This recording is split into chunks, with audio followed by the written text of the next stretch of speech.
Dans cette vidéo, je voudrais qu'on fasse un premier bilan de l'impact qu'a eu l'intelligence artificielle sur mon travail de créateur de contenu.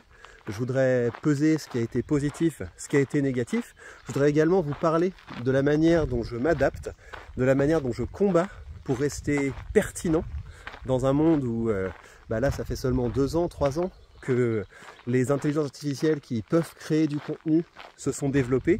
Ça ne cesse pas de progresser, ça ne cesse pas de s'améliorer. Donc on va voir comment peut-on lutter. Donc je vous donnerai quelques pistes.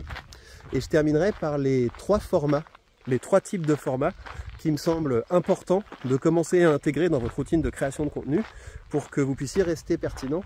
Et donc ce que je vais vous dire, la plupart des choses que je vais vous dire, ça vaut principalement pour les gens qui m'écoutent, qui ont compris mon message, à savoir que les réseaux sociaux, ce sont la nouvelle agora et que on ne peut pas se dire orateur, on ne peut pas se dire créateur, on ne peut pas se dire personne qui est intéressée par la persuasion si on n'a pas commencé à produire sur ce magnifique terrain de jeu que sont les réseaux sociaux. Donc, ce qu'on va faire, c'est qu'on va, je vais vous donner des outils, des conseils qui s'adaptent, qui sont pour les créateurs de contenu plus spécifiquement, mais mon message va au-delà en fait. Je pense que ce que je vais vous dire, il y a certaines choses qui sont pertinentes pour toute personne dont le travail va commencer à être menacé par l'IA. De toute façon, tous les métiers sont d'une certaine manière menacés par l'IA. Enfin, c'est une banalité de dire ça, de la même manière que tous les métiers ont été menacés par l'apparition de l'électricité. Là, on est exactement dans le même genre de configuration. Donc ce sera pertinent pour vous. Et puis les choses dont je vais vous parler, vous allez voir que ça a de l'impact si vous êtes orateur en ligne, mais également si vous êtes orateur tout court. Alors, je pense qu'un bon point d'entrée dans cette vidéo, c'est de vous expliquer pourquoi je n'ai pas encore ressorti d'épisode de Parle sur la chaîne principale. La raison de ça, c'est parce que le format que je faisais a commencé à être moins pertinent. Pourquoi ? Parce que ce format, c'était un format qui était très écrit. C'est-à-dire que je passais beaucoup de temps à réfléchir, je passais beaucoup de temps à trouver les idées, à trouver le plan de la vidéo, mais je passais également beaucoup de temps sur le style. C'est-à-dire un travail qui visait, une fois que j'avais une idée, de la formuler bien. De la formuler bien non seulement au niveau de la sonorité, mais au niveau du rythme, au niveau du style en fait. Et ça, c'est devenu une commodité. C'est-à-dire que si vous regardez les vidéos que je faisais sur la chaîne principale, il y avait souvent des conclusions en vers. Donc ça, c'était un vrai travail. Je me disais, mais comment faire passer le message à la fin pour qu'il devienne mémorable en le formulant avec des vers, avec des rimes. Et à l'époque, ça créait un petit effet waouh, parce qu'il y avait un vrai travail derrière. Le public percevait qu'il y avait un vrai travail derrière. Et puis surtout, il y avait une espèce de combinaison qui se faisait entre la forme et le fond. Et pour moi, c'est ça, on pourrait appeler ça l'impact, l'éloquence dans le domaine de la rhétorique. C'est vraiment cette combinaison entre un beau travail sur le fond, un beau travail sur la forme, et le public qui perçoit ça et qui se dit tiens, ça c'est pas mal. J'en suis pas encore à son niveau, mais j'ai vu ce qu'il avait fait et ça m'inspire. J'aimerais bien faire un truc qui ressemble à ça. Donc évidemment, aujourd'hui, si je faisais un truc comme ça, si je faisais une vidéo bien rédigée avec à la fin une conclusion en vers, l'effet ne serait plus le même parce que les gens diraient ok, ChatGPT, voilà, ça ne sert plus à rien. Malheureusement, ça ne sert plus à rien. Alors après, c'est comme tout, hein. Il y a une différence entre les vers que peuvent vous produire les IA et puis les vers d'un vrai poète, d'un grand poète. Il y a un travail sur Enfin voilà, c'est d'un autre niveau, mais moi je ne suis pas un grand poète, je suis juste un orateur qui m'était dit qu'utiliser des figures de style pour faire passer certaines idées, c'est pas mal, mais ce niveau-là que j'avais atteint, c'est un niveau qui est tout à fait standard aujourd'hui. On appuie sur un bouton, on lui dit tiens regarde, j'ai envie de dire ça, formule-le en vers, et ChatGPT peut le faire très bien. Donc ça, si vous voulez, c'est le genre de choses. Il y a d'autres choses qui font que je n'ai pas encore réussi à adapter le format que j'avais sur la chaîne principale à cette nouvelle donne. Je vous dirai la piste que j'ai pour recommencer ça, pour relancer ce format. C'est un truc sur lequel je travaille actuellement et que je trouve assez stimulant.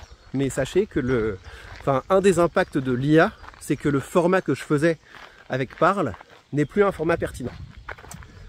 Alors, je vais vous dire maintenant les dangers principaux que je vois pour les créateurs de contenu avec l'IA et la manière dont on peut s'adapter. pense que le problème principal, ça a à voir avec votre capacité créative. Vous savez, il y a une différence entre utiliser l'IA pour obtenir un feedback et utiliser l'IA pour lui dire tiens, donne-moi des idées là-dessus, j'ai pas d'idées. Je me rends compte qu'il y a beaucoup de choses sur lesquelles repose mon activité de créateur de contenu et mon activité de formateur qui datent d'une époque avant l'IA. Et donc ça veut dire que j'ai pu me construire une pensée, j'ai pu incarner des idées, j'ai tout un tas de modules, de formations, de séminaires, de morceaux de conférences qui datent d'une époque où j'ai vraiment fait ce travail. Et donc ça veut dire qu'aujourd'hui, je peux donner une série de slides que j'avais écrites avant l'IA, je peux donner un texte de conférence que j'avais écrit avant l'IA à l'IA et lui dire tiens, bah regarde, qu'est-ce que tu en penses, quels sont les points d'amélioration que tu vois. Et le fait d'avoir déjà donné ces conférences, d'avoir déjà donné ces formations en situation, ça me permettra rapidement de voir si ce que me propose l'IA c'est quelque chose qui marcherait en fait face à un vrai public, qui marcherait auprès de personnes qui sont en train de se former, ou alors si c'est juste des idées un petit peu qui n'ont pas beaucoup de valeur. Donc le fait d'avoir passé l'immense partie de mon parcours à travailler, à produire des idées et à galérer avant l'IA, et ben ça fait que je me suis construit une véritable pensée. Et donc les créateurs de contenu qui se lancent aujourd'hui, s'ils ne font pas attention, ils risquent de ne pas développer ça. La créativité, c'est un rapport entre, je dirais, une envie de produire, une envie de créer quelque chose, et en face une résistance. Donc si vous n'avez pas l'envie, si vous êtes, si vous n'avez pas d'ambition, vous ne serez pas créatif, mais s'il n'y a pas de résistance, vous ne serez pas non plus créatif. C'est la contrainte qui crée la créativité. Et aujourd'hui, il y a beaucoup de choses qu'on peut produire en appuyant sur un bouton qui vous empêche d'être créatif. Et donc c'est pour ça que pour se protéger face à ce problème qui est très grave, si vous risquez de devenir une tête vide, vous risquez de devenir une tête atrophiée, et ça va se voir. Ça va se voir si vous n'avez pas cette capacité à produire des choses qui sont véritablement originales. Donc ce que vous avez intérêt à faire, vous avez tout à fait intérêt à vous aménager des moments où vous êtes vraiment en train de galérer, vous êtes vraiment en train de penser, vous êtes vraiment en train de produire, et l'IA, vous l'utilisez comme un outil pour discuter avec vous, pour avoir un feedback pour vos idées. Des bonnes questions à poser à l'IA, c'est pas est-ce que tu peux me produire des idées sur ce sujet? Une bonne question à l'IA, c'est voilà ce que j'ai pensé, comment est-ce que je peux aller plus loin, comment je peux approfondir, quels sont les angles morts de ma réflexion. Ça c'est bien, mais il faut que le travail de base, il faut que vous ayez fait ce travail qui consiste à mettre un petit peu d'effort. Et je pense, plus ça va, plus je me dis que la différence entre l'humain et l'IA, c'est l'effort. Je regarde par là parce qu'il y a un héron. Je trouve ça toujours magnifique en fait, les hérons, enfin en tout cas impressionnant la taille que ça a un héron. Quand ça décolle comme ça, il y a un petit quelque chose. Oui, donc ce que je pense, c'est que le propre de l'IA, ou en tout cas de l'humain qui utilise l'IA, c'est que c'est un truc sans effort. C'est on appuie, on a le résultat. L'humain, je pense que le propre de l'humain, c'est de galérer, c'est de faire des efforts. C'est de tester et d'en souffrir en quelque sorte. On essaie un truc, ça marche pas, on essaie un truc, ça marche pas. Et pourquoi ça a de la valeur ça? Parce qu'une personne qui a réussi, après avoir galéré, après s'être plantée, ça peut devenir quelqu'un de bon conseil auprès d'une autre personne qui aujourd'hui est en difficulté, qui aujourd'hui est en train de galérer. L'IA ne sait pas ce que ça veut dire ça. L'IA ne sait pas ce que c'est que de tester, d'échouer, de tester, d'échouer, de commencer à être déprimé parce qu'on n'a pas le bon résultat. Un humain sait ce que ça fait. Et donc un humain qui est capable de se connecter à ce niveau-là peut être d'une bonne aide. Et donc c'est là qu'il y a une valeur à ajouter. Donc pour moi c'est ça la plus grande menace sur les créateurs de contenu. C'est le fait de perdre de votre créativité parce que vous allez passer de moins en moins de temps à galérer sur une idée, à galérer sur un projet, à galérer face à une feuille blanche. La peur de la feuille blanche là qu'on n'a pas arrêté de nous rabâcher, en fait c'est bien. C'est bien d'avoir peur de la feuille blanche parce qu'effectivement, peut-être que vos idées sont pas géniales, peut-être que vous n'êtes pas encore assez formé, peut-être que vous n'êtes pas assez, vous avez peut-être pas assez lu de trucs. Peut-être que votre pensée n'est pas aujourd'hui un terrain suffisamment fertile. Et donc si vous avez immédiatement quelque chose qui vous envoie le signal que non mais t'inquiète, regarde ce que t'es génial, ton embryon d'idée, regarde à quel point on va l'améliorer, faites attention à ça. Faites attention à cette validation que vous donne l'IA toutes les fois que vous produisez une idée, que vous lui proposez une idée, ça vaut la peine d'aller au-delà d'un embryon d'idée et de développer une véritable pensée. Bonjour. L'autre chose que je vois et qui me semble importante de travailler dès maintenant, sur lequel il faut travailler dès maintenant, c'est, je pense que dans un an, vous allez avoir de plus en plus de commentaires sous les vidéos du type tiens, c'est quoi l'IA que tu utilises? C'est quoi l'IA que tu as utilisé pour ton discours? Et aujourd'hui, si vous voulez, on a déjà ce genre de commentaires. Et dans pas longtemps, vous aurez des vidéos qui ressemblent à la mienne, des vidéos qui ressemblent à celles que je suis en train de faire actuellement, à savoir avec un gars qui se balade, on voit son corps, on voit le paysage. Parfois il bute, parfois il a le nez bouché comme, comme moi un peu aujourd'hui. Parfois il bégaye, etc. L'IA pourra faire des trucs comme ça. L'IA pourra faire des trucs comme ça. Je ne sais pas comment les réseaux sociaux vont s'adapter à ça. Peut-être que le fameux WorldCoin de Sam Altman, vous savez, cette espèce de jeton qu'on reçoit quand on se fait scanner l'iris, peut-être que il va y avoir des techniques de validation pour vérifier que vous êtes humain, et vous aurez un badge qui certifie que vous êtes humain face à des créateurs de contenu qui ne seront pas humains. Mais ce que je veux dire, c'est que si aujourd'hui vous n'avez pas de personnalité, vous vous êtes jamais montré, on ne connaît pas votre nom, on ne connaît pas votre caractère, on ne connaît pas vos valeurs, et ben vous n'aurez pas eu la possibilité de développer une personnalité, un vrai rapport de humain à humain avec le public, et donc vous serez tout à fait interchangeable par rapport à une IA qui aura elle-même développé un rapport avec le public. Donc je pense qu'il y a encore un petit créneau pour les créateurs qui ont envie d'avoir une vraie carrière de créateur de contenu. Il y a encore un petit créneau pour vous lancer, pour montrer votre tronche, pour montrer vos idées, pour montrer votre personnalité, et après ce sera trop tard. Après ce sera trop tard, donc n'hésitez pas à vous abonner à la liste email, à commencer à recevoir les emails que vous avez sous cette vidéo, parce qu'on traite de ce genre de sujet. C'est des outils pour vous accompagner là-dedans. Prenez aussi mes livres, hein. Si vous n'avez pas encore lu mes livres, ça va vous aider à développer une vraie pensée. Enfin voilà, si vous chopez mon livre maintenant, que vous passez l'été dessus, bah à la rentrée, on n'aura pas encore eu cette vague d'IA qui font des vidéos qui essaient d'avoir l'air humaine, et vous pourrez encore émerger en tant que créateur, vous faire connaître et nouer une relation de confiance avec le public. J'ouvre une parenthèse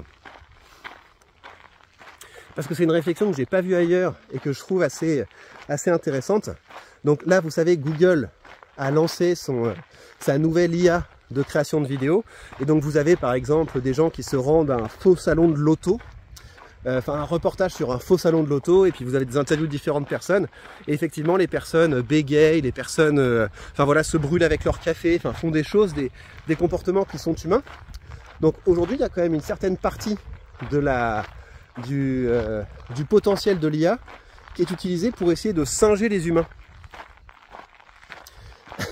À quoi ça va ressembler quand les IA vont arrêter d'essayer de faire ça, ou en tout cas quand les programmateurs de l'IA vont arrêter de faire ça? À quoi ça va ressembler une IA qui ne cherche pas à copier l'intelligence humaine, mais qui assume d'être une intelligence artificielle? C'est une petite piste, c'est un truc auquel je réfléchis. Quand vous aurez des lives, des formats live animés par une IA, est-ce qu'elle va essayer longtemps d'avoir l'air humaine, ou alors est-ce qu'au bout d'un moment ça essaiera d'être autre chose? À quoi ressemblera cette autre chose? Est-ce que ce sera mieux que ce qu'on est capable de faire? Est-ce que ce sera moins bien? Enfin, ce serait intéressant parce que pour le moment, tu as quand même l'IA qui essaie de nous copier, et nous on essaie à chaque fois d'occuper des nouveaux terrains, et à chaque fois qu'on occupe un nouveau terrain, l'IA nous copie. Peut-être qu'au bout d'un moment, ce serait bien que l'IA joue son rôle de moteur, hein, c'est-à-dire de faire des trucs d'IA, et nous comme ça on pourra voir si on essaie de copier ces nouveaux comportements, ces nouveaux usages. Est-ce que ça nous apprend des choses? Il y a beaucoup d'autres choses que je voudrais vous dire sur ce sujet, et je referai des vidéos sur cette question, mais je voudrais vous parler des 3 formats qui me trouvent importants pour vous à faire maintenant si vous voulez continuer d'être pertinent. Le premier type de format, c'est exactement ce que je suis en train de vous faire maintenant, et ça je vous l'ai dit, hein, c'est pas tellement pertinent, ou si vous voulez utile, pour pouvoir montrer que voilà, vous vous parlez sans notes, vous êtes capable d'avoir une pensée, c'est pas du blabla produit par de l'IA, etc. Donc effectivement, hein, c'est au niveau du logos, de l'ethos, etc. C'est intéressant de montrer que vous êtes capable d'avoir un discours suivi, sans cut,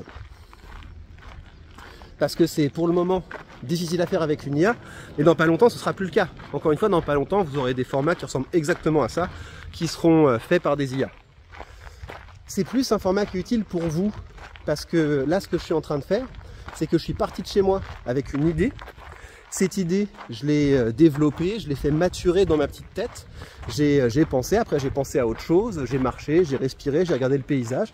Il y a d'autres idées qui se sont produites, et ça, c'est ce qu'on appelle la créativité. Et là, en parlant à partir de cette idée que j'avais dans ma tête, j'élabore cette idée, je la fais grandir, et ensuite l'IA pourra revenir, ça elle sera utile, parce que à partir de ce discours que je vous ai produit, j'aurai un texte, et ce texte je pourrais le traduire sous différents formats, et là c'est intéressant.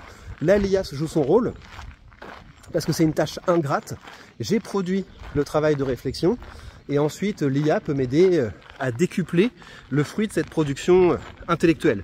Mais vous devez garder ça, vous devez garder un format où vous êtes... Enfin voilà, c'est un petit peu comme si je m'étais mis face à une feuille blanche, que j'avais coupé le Wi-Fi, et que je m'étais dit, tiens, mais qu'est-ce qu'il y a dans ma tête? Qu'est-ce que je peux sortir de ma tête?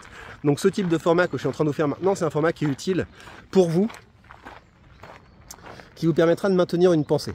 Mais évidemment, pour pouvoir en arriver à ce genre de format, il faut avoir développé certaines compétences de créateur de contenu pour être à l'aise face caméra, ça va assez vite, mais il faut également avoir développé une habitude de réflexion en fait. Et comment on développe cette attitude de réflexion?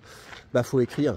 Faut écrire parce que l'écriture, c'est quelque chose qui vous permet de structurer votre discours et d'organiser votre pensée.